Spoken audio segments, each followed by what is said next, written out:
I am Muhammad Hafiz Khairuddin. Now I want to give you detail about competency in leadership. Competency is personal characteristic that should have in every good leader.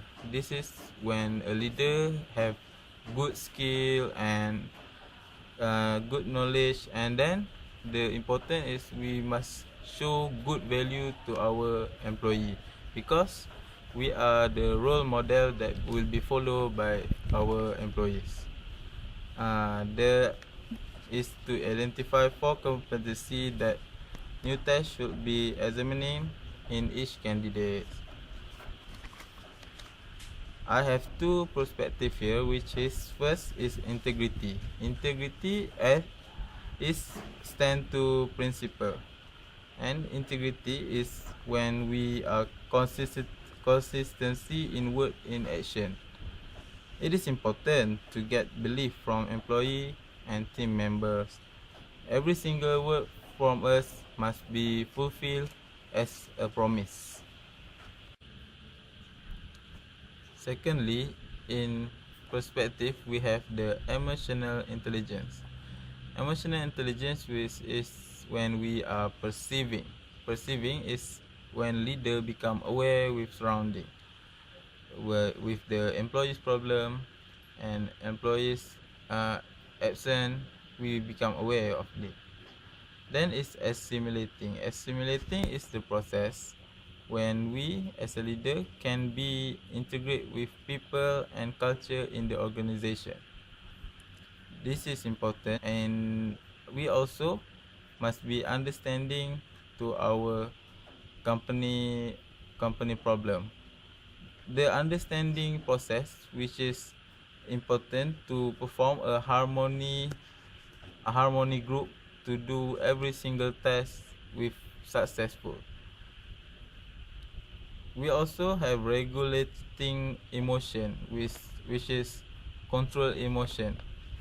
A leader should be control emotion, because sometimes in handle emotion we learn from our worker, they told to us, and we must manage it properly. This will encourage happiness and more sustainable in organization. Thank you. Personality means the combination of characteristics or qualities that form an individual's distinctive character. Sometimes it also means the qualities that make someone interesting. But in the context of organizational behavior, personality means the leader higher level of extroversion and conscientiousness. Extroversion includes outgoing, talkative, sociable, and assertive, while conscientiousness includes careful, dependable, and self-disciplined. With high extroversion, effective leaders are more comfortable having an influential role in social settings, while with higher conscientiousness, effective leaders set higher personal goals for themselves and are more motivated to pursue those goals. Drive is an innate biological urge to attain a goal or to satisfy a need.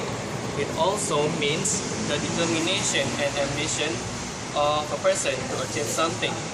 But in the context of organizational behavior, drive is the leader's inner motivation to pursue goals. It is related to the high conscientiousness and positive self-concept. Successful leaders have a high need for achievement. This drive represents the inner motivation that the leaders possess to pursue their goals and encourage others to move forward with theirs.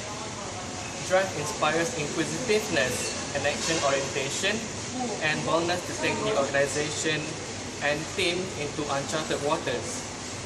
According to Larry Bossidy, the former CEO of Honeywell and Allied Signal, drive is so important that if you have to choose between a person with a higher IQ and a person with a lower IQ who is determined to succeed, you will always do better with the second person.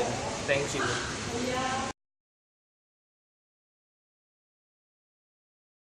Assalamualaikum warahmatullahi wabarakatuh. My name is Hazmi Razif bin Muhammad Hairuddin, and now I will explain and answer question number 2, which is transformational leadership is currently the most popular perspective of leadership. However, it is far from perfect. Discuss 3 concerns with transformational leadership. Okay, first of all, I will explain the definition of transformational leadership. Transformational leadership is a redefinition of a people mission and vision, a renewal of their commitment, and the restructuring of their system for a goal accomplishment, shift of mutual stimulation and elevations that converts followers into leaders and may convert leaders into moral agents. To make it clear for all of you, transformational leadership is a leadership perspective that explains how leaders change teams or organization by creating, communicating, and modeling a vision for the organization or inspiring employees to strive their visions. Stop. Next. Okay, now I will proceed to the concern with transformational leadership. The first concern with transformational leadership is to foster capacity development and brings higher level of personal commitments among followers to organization objective. Transformational leaderships occur when leaders broaden and elevate the interests of their employees. It also occurs when they generate awareness and acceptance of the purpose and mission of the group. For the second and last concern with transformational leadership, I will let my friend Hazirul to explain it to you. Thank you. Thank you, Sajme. Now I will continue our presentation. My name is Hazirul. The second concern with the transformational leadership is to elevate people from low levels of need and focus on survival to higher level.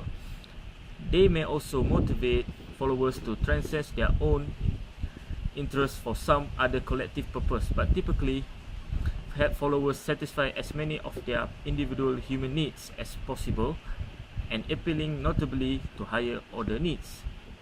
This form also requires the leaders to engage with their followers as whole people rather than simply as an employee. For example, in effect, transformational leadership emphasizes on actualization of followers. Lastly, this leader's perspective is based on self-respective changing of values and belief by the leader and their followers. From this emerge a key characteristic or concern of transformational leadership. It is said to involve leaders and followers raising one another achievement to level that might otherwise have been impossible. Thank you. In conclusion, through charisma, individual consideration, intellectual stimulation, and inspiration motivation, transformational leaders have great potential to promote performance beyond expectation and to effect enormous change within individuals and organizations. With that, thank you.